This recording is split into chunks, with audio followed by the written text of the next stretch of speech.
Class Aves की characteristic क्या क्या है। बिस्मिल्लाहिर्रहमानिर्रहीम, अस्सलाम वालेकुम। वेलकम जी साइंस कॉन्सेप्ट गुरु में आप सब लोगों को खुशामदीद। तो आज के हम जिस टॉपिक पर बात करेंगे वो है क्लास एव्स यानी कि बर्ड्स के बारे में बात करेंगे।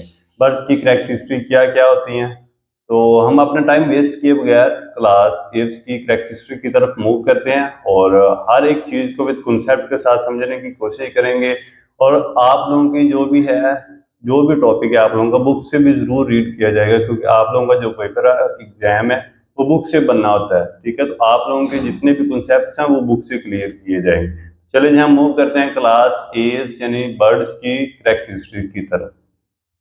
करैक्टरिस्टिक्स ऑफ क्लास एव्स की करैक्टरिस्टिक्स हमारे पास क्या क्या है। क्लास एव्स को हम बर्ड्स बोलते हैं, परिंदे।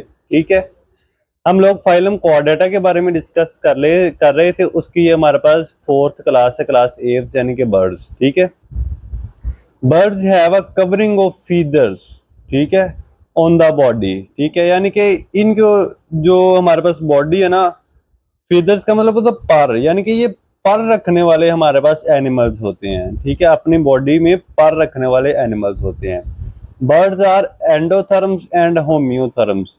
एंडोथर्म्स का मतलब ये है कि इनकी बॉडी के अंदर ही सेलुलर रिस्पिरेशन हो रही होती है, जिसकी मदद से वो अपनी जितनी भी उनकी बॉडी को हीट चाहिए होती है वो अपनी हीट उतनी रेगुलेट कर भी रहे होते हैं। होम्योथर्म्स का मतलब ये है कि वो अपनी बॉडी के अंदर ही उस हीट को रेगुलेट कर रहे होते हैं। ठीक है, the body of birds is streamlined and spindle shaped.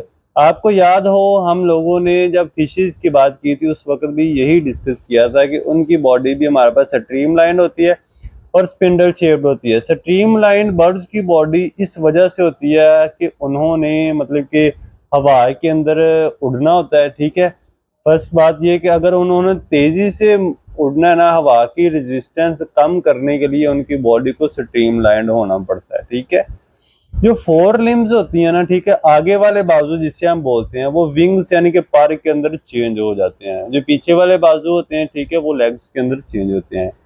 Lighter sheet builds replaces with teeth, यानी कि इनके अंदर एक हल्की शीट होती है जिसे हम बिल्ड्स बोलते हैं, जो कि दांतों के अंदर रिप्लेस हो जाती है। स्टर्नम मौजूद होती है जो कि bears a large bone. Sternum हमारे पास रिब्स के दरमियान मौजूद होती है। ठीक है, और स्टर्नम के इर्द गिर्द एक लार्ज बोन होती है जिसे हम ईल बोलते हैं, यानी कि स्टर्नम चेंज हो जाती है, रिप्लेस हो जाती है एक लार्ज बोन से जिसे हम ईल बोलते हैं। ठीक है, और इस ईल के साथ जो फ्लाइट मसल्स है ना, ठीक है, जिन्होंने उड़ने में हेल्प करनी होती है, ऐसे मसल जाके अटैच हो जाते हैं। Birds have a diverticulum oesophagus card crop. ठीक है, यानी कि इनके अंदर एसोफेगस में एक अलग थैली मौजूद होती है।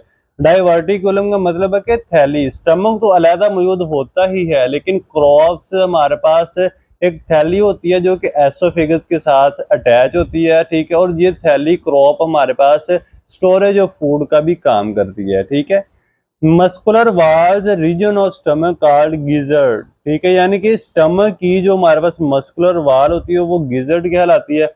और ये जो गिजर्ड वाल है ना, ठीक है, ये चर्निंग ऑफ फूड के अंदर हेल्प करती है। हार्ट इज फोर चैम्बर्ड, इनका जो दिल होता है वो चार खाने वाला, जिस तरह के हम ह्यूमंस के अंदर मौजूद होता है, जिसके अंदर एट्रिया एंड वेंट्रिकल्स हमारे पास मौजूद होते हैं।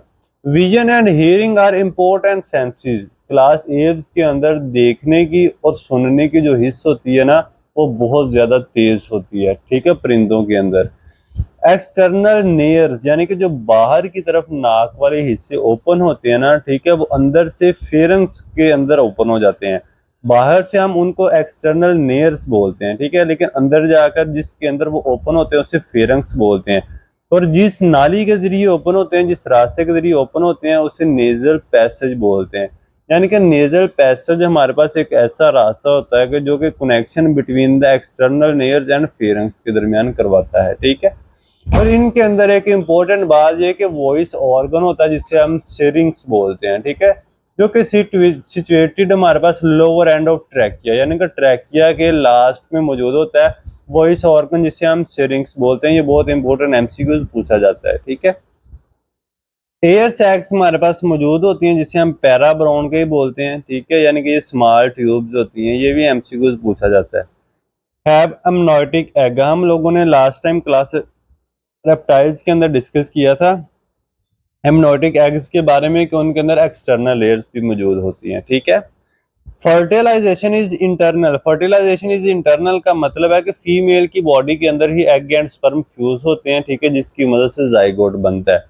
डेवलपमेंट इज एक्सटर्नल, इसका मतलब है कि जो अंडा है ना, ठीक है, वो बाहर आएगा तो बाहर आकर उसकी डेवलपमेंट होगी और जो एनिमल या ऑर्गेनिज्म होगा वो ग्रो करेगा। दे आर ओवीपेरस, ओवीपेरस का मतलब है कि एग लेइंग, यानी कि ये एग देते हैं, अंडे देते हैं। इसकी एग्जाम्पल अगर देखें तो कुछ ऐसे बर्ड्स हैं जो कि सेकेंडरी रनर कहलाते हैं, यानी कि उड़ नहीं सकते, ठीक है, बस वो रन वगैरह कर सकते हैं, जिसके अंदर हमारे पास ईमू आ जाता है, ऑस्ट्रिच आ जाता है, कीवी वगैरह आ जाता है। लेकिन जब दूसरी तरफ देखें तो हमारे पास फ्लाइंग बर्ड्स होते हैं जिसमें हमारे पास पिजन आ जाता है, पैरट आ जाता है, क्रो आ जाता है, ईगल एंड रोबिक आ जाता है। अब हम इन सब चीज़ों को आप लोगों की बुक से रीड करते हैं, क्योंकि आप लोगों का जो पेपर है, एग्जाम है, वो बुक से बनना होता है, तो हम आप लोगों के जितने भी कंसेप्ट है बुक से क्लियर करवाने की कोशिश करते हैं। Birds have a covering of feathers on the body, यानी कि जो बर्ड्स हैं, परिंदे हैं, इनकी बॉडी के ऊपर परों की एक कवरिंग होती है। Feathers form the flight surfaces, यानी कि जो पर हैं वो फ्लाइट सर्फेसिस बनाते हैं। डेट प्रोवाइड लिफ्ट, जो कि परिंदों को उड़ने में यानी कि लिफ्ट के अंदर हेल्प करते हैं। एंड एड इन स्टीयरिंग, ठीक है, यानी कि उनको पोजीशन वगैरह चेंज करने के अंदर, डायरेक्शन चेंज, जब वो उड़ रहे होते हैं, ठीक है, तो उनको डायरेक्शन चेंज करने की हेल्प करते हैं, यानी कि स्टीयरिंग लिखा हुआ जिस तरह गाड़ी के अंदर स्टीयरिंग वगैरह होता है। Feathers also prevent heat and water loss, इनकी जो है बॉडी के ऊपर हमारे पास फीदर पर मौजूद होते हैं, तो इस वजह से और हमारे पास जो क्लास एव्स के ऑर्गेनिजम्स होते हैं ना, ठीक है, यानी जो बर्ड्स वगैरह होते हैं, उनकी बॉडी के अंदर से हीट वगैरह लॉस नहीं होती, ना ही वाटर लॉस होता है। जितनी मर्जी सर्दी हो जाए, उन परिंदों को सर्दी नहीं लगती, ना ही गर्मी लगती है, क्योंकि उनका जो इंटरनल एनवायरनमेंट होता है ना, ठीक है, जो वो उनकी बॉडी का मेंटेन ही रहता है ऑलवेज, ठीक है। बर्ड्स आर एंडोथर्म्स, चूंकि हीट और वाटर लॉस नहीं होता, इस वजह से बर्ड्स हमारे पास एंडोथर्म्स हैं। It means that they can obtain heat from cellular process, cellular process का मतलब ये कि इनकी बॉडी के अंदर ही सेलुलर रिस्पायरेशन के फिनोमेनाज हो रहे होते हैं, जिसकी मदद से वो हीट वगैरह प्रोड्यूस कर रहे होते हैं और बॉडी को उसी हीट से रेगुलेट या मेंटेन कर रहे होते हैं। A source of internal heat allows them to maintain, देखें वही बात के सेलुलर रिस्पायरेशन के जरिए इंटरनल हीट प्रोड्यूस होगी जो कि मेंटेन करेगी कांस्टेंट टेम्परेचर को। दीज एनिमल कैन, ऐसे एनिमल जो कि अपनी बॉडी के अंदर ही अपने कोर टेम्परेचर को मेंटेन कर लेते हैं, उनको होम्योथर्म्स भी बोलते हैं। तो इस वजह से क्लास एव्स के जितने भी हमारे पास एनिमल्स हैं वो एंडोथर्म्स हैं, क्योंकि वो अपने मतलब कि हीट भी लॉस नहीं होने देते, ना ही वाटर लॉस होने देते हैं। और होम्योथर्म्स है कि अपने इंटरनल हीट से ही अपने टेम्परेचर को रेगुलेट करते हैं, ठीक है। तो नेक्स्ट हम मूव करते हैं, जिसमें हमारे पास the body of birds is streamline and spindle shape, ये चीज हम लोगों ने ऑलरेडी भी डिस्कस कर ली है, ठीक है। Forelimbs are modified into wings, their bones are light due to large air spaces, ठीक है, इनकी जो हड्डियां ना, बोन्स हैं, वो बहुत ज्यादा हल्की होती हैं, क्योंकि इन्होंने एक तो उड़ना होता है और एयर स्पेसेस की वजह से इनके अंदर लार्ज एयर स्पेसेस मौजूद होती हैं, ठीक है। A lighter sheath card build, एक हल्की शीथ मौजूद होती है जो कि बिल कहलाती है, जो कि टीथ के अंदर रिप्लेस हो जाती है। स्टर्नम यानी कि छाती की बोन, हमारे पास एक छाती की बोन में एक बहुत बड़ी लार्ज बोन होती है जिसे हम कील बोलते हैं, जो जिसके साथ फ्लाइट मसल्स अटैच होते हैं।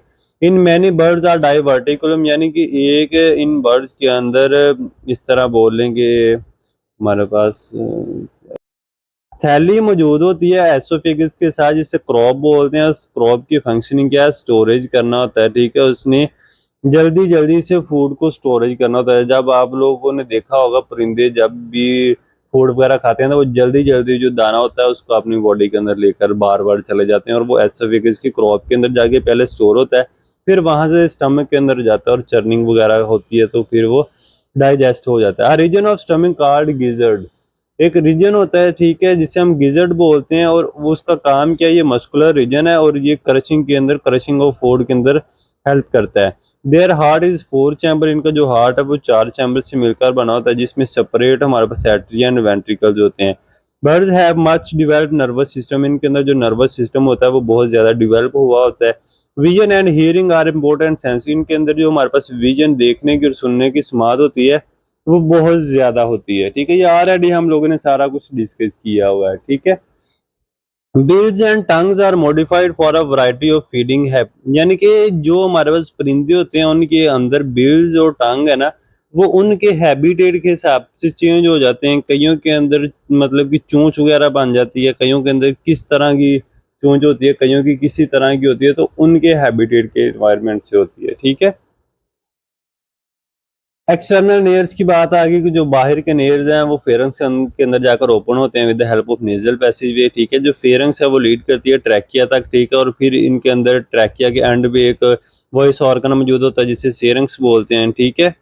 The bronchi lead a complex system of air sacs, यानी कि जो ब्रोनकाई वो जहाँ पे एंड जाकर होती है उसे एयर सैक्स बोलते हैं। डेट ऑक्यूपाई मच, यानी एयर सैक्स के अंदर बहुत ज्यादा मच स्पेस मौजूद होती है फॉर गैसियस एक्सचेंज, ठीक है। The air sacs connect to the lung, ये जो एयर सैक्स है ना, ये लंग के साथ कनेक्ट होते हैं, जो कि स्मॉल एयर ट्यूब्स बनाते हैं, जिनको हम पैराब्रोनकाई बोलते हैं, ठीक है। ये सिरिंग्स और पैराब्रोनकाई, क्रॉप और गिजर्ड का एमसीक्यू काफी दफा पूछा जा चुका है पहले भी, तो ये नेक्स्ट भी पूछा जा सकता है। और ईल के बारे में भी कि स्टर्नम के अंदर एक लार्ज बोन होती है जिसे हम क्या बोलते हैं, ईल। ये मैमल्स होते हैं, इनके अंदर एमोनेटिक एग्स होते हैं, ठीक है, यानी कि इनमें यॉक भी मौजूद होती है, एल्ब्यूमिन प्रोटीन भी इनके अंडों के अंदर मौजूद होती हैं, ठीक है। पर इनके अंडे कवर होते हैं लेदरली शेल से, और जो इनके अंदर फर्टिलाइजेशन होती है वो इंटरनल होती है, डेवलपमेंट एक्सटर्नल होती है, ओविपेरस कहलाती हैं, एग लेइंग, ठीक है।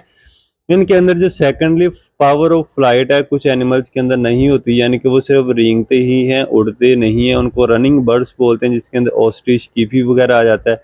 पर फ्लाइंग बर्ड्स में हमारे पास पिजन, पैरट, क्रो, ईगल वगैरह आ जाती है। आई होप कि आप लोगों को जितने भी इसके अंदर कॉन्सेप्ट थे मैंने सारे समझाने की अच्छे से कोशिश की, आप लोगों को भी अच्छे से समझ में आ गए होंगे। अगर वीडियो अच्छी लगी हो तो लाइक कीजिएगा, अगर कुछ भी समझ ना आया तो कमेंट कीजिएगा, चैनल को सब्सक्राइब कीजिएगा। मुझे दें इजाज़त, अपना ख्याल रखिएगा, दुआओं में याद रखिएगा। आप लोगों का अपना साइंस कॉन्सेप्ट गुरु पी के। अल्लाह हाफिज़।